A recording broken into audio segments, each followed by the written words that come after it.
समस्त वीक्षकेभ्यः प्रातर्वन्दनः। मम नाम निशा।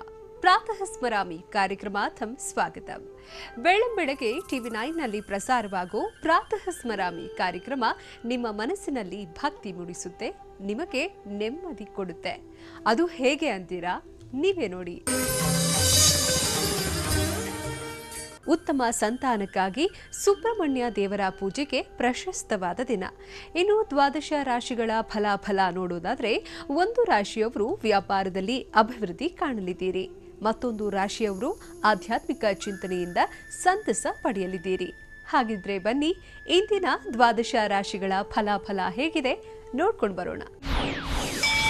ವೀಕ್ಷಕರೇ, ಇವತ್ತು ಸೋಮವಾರ ದಿನಾಂಕ 27/1/2020. ಇವತ್ತಿನ ಸೂರ್ಯೋದಯ ಬೆಳಗ್ಗೆ 6:45 ಆಗಿದೆ. ಸೂರ್ಯಾಸ್ತ ಸಂಜೆ 6:14 ಆಗಲಿದೆ. ಚಂದ್ರೋದಯ ಬೆಳಗ್ಗೆ 8:28 ಆಗಲಿದೆ. ಚಂದ್ರಾಸ್ತ ರಾತ್ರಿ 8:26 ಆಗಲಿದೆ. ಎಲ್ಲ ಶುಭ ಕಾರ್ಯಗಳಿಗೆ ನೋಡಲೇಬೇಕಾದಂತಹ ರಾಹುಕಾಲ ಬೆಳಗ್ಗೆ 7:30 9 ಗಂಟೆವರೆಗೆ ಇರಲಿದೆ. ಯಮಕಂಟಕ ಕಾಲ ಬೆಳಗ್ಗೆ 10:30 12 ಇರಲಿದೆ. ಇವತ್ತಿನ ಶುಭ ಮುಹೂರ್ತ ಮಧ್ಯಾಹ್ನ 12:20 1 ಗಂಟೆವರೆಗೆ ಇರಲಿದೆ.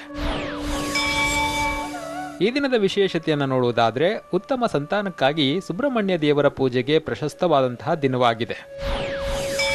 ದ್ವಾದಶ ರಾಶಿಗಳ ಫಲಾಫಲವನ್ನು ನೋಡುವುದಾದರೆ, ಮೇಷರಾಶಿಯವರಿಗೆ ಇವತ್ತು ಸಾಧಾರಣವಾದಂತಹ ದಿನವಾಗಿದೆ.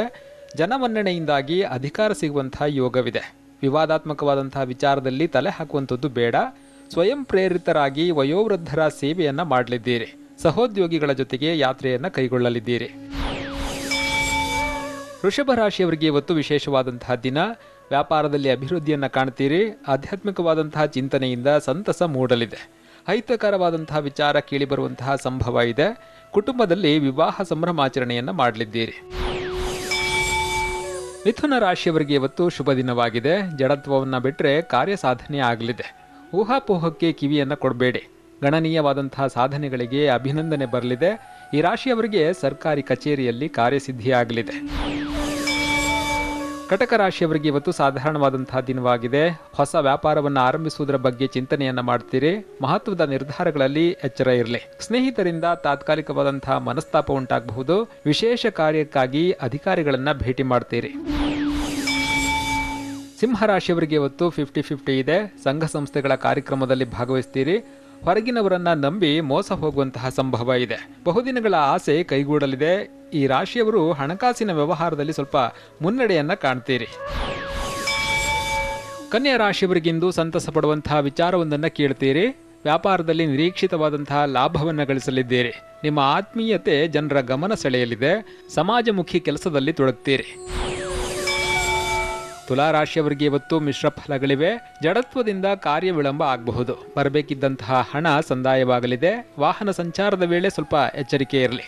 ಹಿರಿಯರ ಮಾತನ್ನ ಮೀರಿದ್ರೆ ಕಷ್ಟ ಎದುರಾಗಬಹುದು. ವೃಶ್ಚಿಕ ರಾಶಿಯವರಿಗೆ ಇವತ್ತು ಸಂತಸದ ದಿನವಾಗಿದೆ. ನಿಮ್ಮ ಪ್ರಾಮಾಣಿಕತೆಗೆ ತಕ್ಕದಾದಂತಹ ಪ್ರಶಂಸೆ ವ್ಯಕ್ತವಾಗಲಿದೆ. ಉದ್ಯೋಗದಲ್ಲಿ ಬಡ್ತಿ ಪ್ರಾಪ್ತಿಯಾಗಲಿದೆ. ಆದಾಯ ಮೂಲದಲ್ಲಿ ಹೆಚ್ಚಳ ಆಗುವಂತಹ ಸಾಧ್ಯತೆ ಕೂಡ ಇದೆ. ರಾಜಕೀಯ ನಾಯಕರ ಭೇಟಿ ಸಫಲ ಆಗಲಿದೆ. ಧನಸ್ಸು ರಾಶಿಯವರಿಗೆ ಇವತ್ತು ವಿಶೇಷವಾದಂತಹ ದಿನ. ವಿವಿಧ ಮೂಲಗಳಿಂದ ಧನಾಗಮನ ಆಗಲಿದೆ. ಗೌರವಾನ್ವಿತ ವ್ಯಕ್ತಿಗಳನ್ನು ಪರಿಚಯ ಮಾಡ್ಕೊಳ್ತೀರಿ. ಮನೆಯಲ್ಲಿ ಸಂಭ್ರಮಾಚರಣೆಯನ್ನು ಮಾಡ್ತೀರಿ. ವಿದ್ಯಾಭ್ಯಾಸದಲ್ಲಿ ವಿಶೇಷವಾದಂತಹ ಸಾಧನೆಯನ್ನು ಮಾಡ್ತೀರಿ. ಮಕರ ರಾಶಿಯವರಿಗೆ ಇವತ್ತು ಶುಭ ದಿನವಾಗಿದೆ. ಕಾಡು ಪ್ರಾಣಿಗಳಿಂದ ಬೆಳೆ ನಷ್ಟ ಉಂಟಾಗಬಹುದು. ಪ್ರಿಯವಾದಂತಹ ಆಹಾರ ಸೇವನೆಯಿಂದಾಗಿ ಸಂತಸ ಮೂಡಲಿದೆ. ಈ ರಾಶಿಯವರು ಆರೋಗ್ಯದಲ್ಲಿ ಸುಧಾರಣೆಯನ್ನು ಕಾಣ್ತೀರಿ. ರಾಜಕೀಯ ಕ್ಷೇತ್ರದಲ್ಲಿ ಅಧಿಕಾರವನ್ನು ಸಾಧಿಸುವಂತಹ ಸಂಭವ ಇದೆ. ಕುಂಭ ರಾಶಿಯವರಿಗೆ ಇವತ್ತು ಮಿಶ್ರ ಫಲಗಳಿವೆ. ಅಭಿವೃದ್ಧಿ ಕಾರ್ಯದಲ್ಲಿ ಧನವ್ಯಯ ಮಾಡಲಿದ್ದೀರಿ. ಆಡದಂತಹ ಮಾತಿಗೆ ಅಪವಾದ ಕೇಳಿ ಬರಬಹುದು. ಅತಿಥಿಗಳ ಸೇವೆಯಲ್ಲಿ ನಿರತರಾಗ್ತೀರಿ. ಕೈಗಾರಿಕೆಯನ್ನು ಪ್ರಾರಂಭಿಸುವಂತಹ ಸಂಭವ ಇದೆ. ಕೊನೆಯದಾಗಿ ಮೀನರಾಶಿಯವರಿಗೆ ಇವತ್ತು ಸಾಧಾರಣವಾದಂತಹ ದಿನ. ವೃತ್ತಿಯಲ್ಲಿ ಬದಲಾವಣೆ ಮಾಡೋದಕ್ಕೆ ಈ ದಿನ ಸೂಕ್ತವಲ್ಲ. ವಿವಾದಾತ್ಮಕವಾದಂತಹ ಹೇಳಿಕೆಯನ್ನು ಕೊಡೋದಕ್ಕೆಲ್ಲ ಹೋಗಬೇಡಿ. ಸಕಾರಾತ್ಮಕವಾದಂತಹ ಚಿಂತನೆಯಿಂದ ಸಂತಸ ಮೂಡಲಿದೆ. ಈಶ್ವರನ ಅನುಗ್ರಹಕ್ಕಾಗಿ ಪ್ರಾರ್ಥಿಸಿದರೆ ಶುಭ ಫಲಗಳಿವೆ. ನಿಮ್ಮನ್ನು ದೈಹಿಕ ಮತ್ತು ಮಾನಸಿಕ ಸಮಸ್ಯೆ ಕಾಡ್ತಿದೆಯಾ? ನಿಮ್ಮ ಸಮಸ್ಯೆಗೆ ಇಲ್ಲಿದೆ ಪರಿಹಾರ. ಅದೇನು ಅಂತ ಹೇಳ್ತೀವಿ ಬ್ರೇಕ್ ಆದ್ಮೇಲೆ.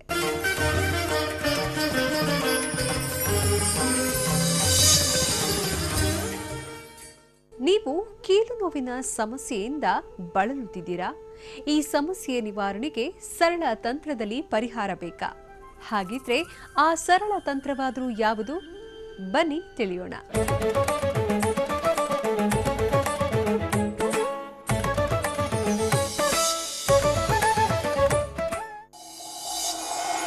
ಮಂಡಿ ನೋವು, ವಾತ ಹಾಗೂ ಕೀಲು ನೋವಿನ ಸಮಸ್ಯೆಗೆ ಯಾವ ಮುದ್ರೆ ಮಾಡಬೇಕು?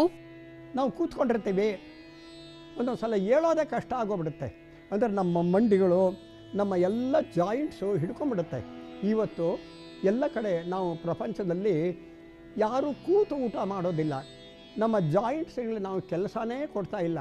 ಆದ್ದರಿಂದ ಬಹಳ ಜನಗಳಿಗೆ ಈ ಮಂಡಿ ನೋವು, ಜಾಯಿಂಟ್ ಪೇಯ್ನು ಅಂದರೆ ಆರ್ಥ್ರೈಟಿಸ್, ಇದರಲ್ಲಿ ಹಲವು ವಿಧವಾದಂಥ ಆರ್ಥ್ರೈಟಿಸನ್ನು ಈಗಿನ ವೈಜ್ಞಾನಿಕರು ಅದನ್ನು ಪತ್ತೆ ಹಚ್ಚಿಕೊಟ್ಟಿದ್ದಾರೆ.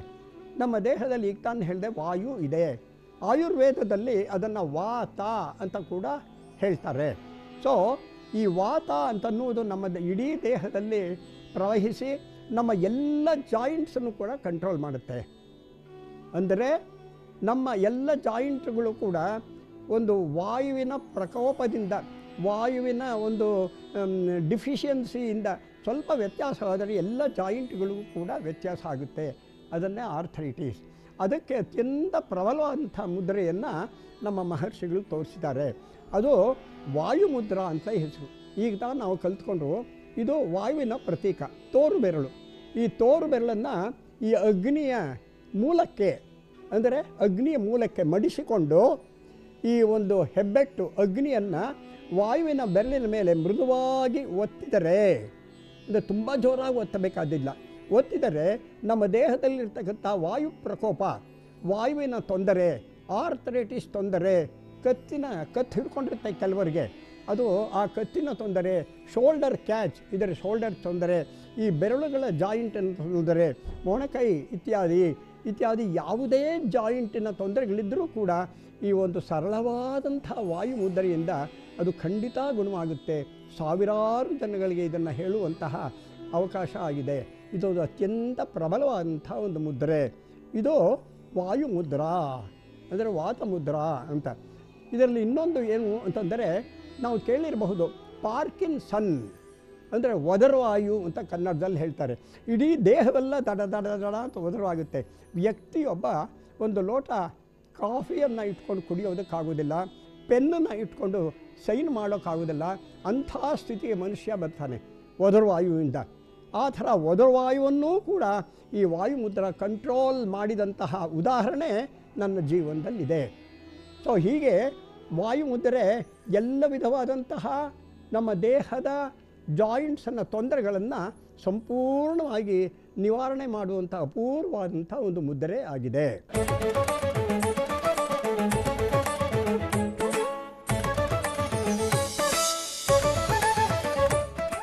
ಇದು ಇವತ್ತಿನ ಪ್ರಾತಃ ಸ್ಮರಾಮಿ.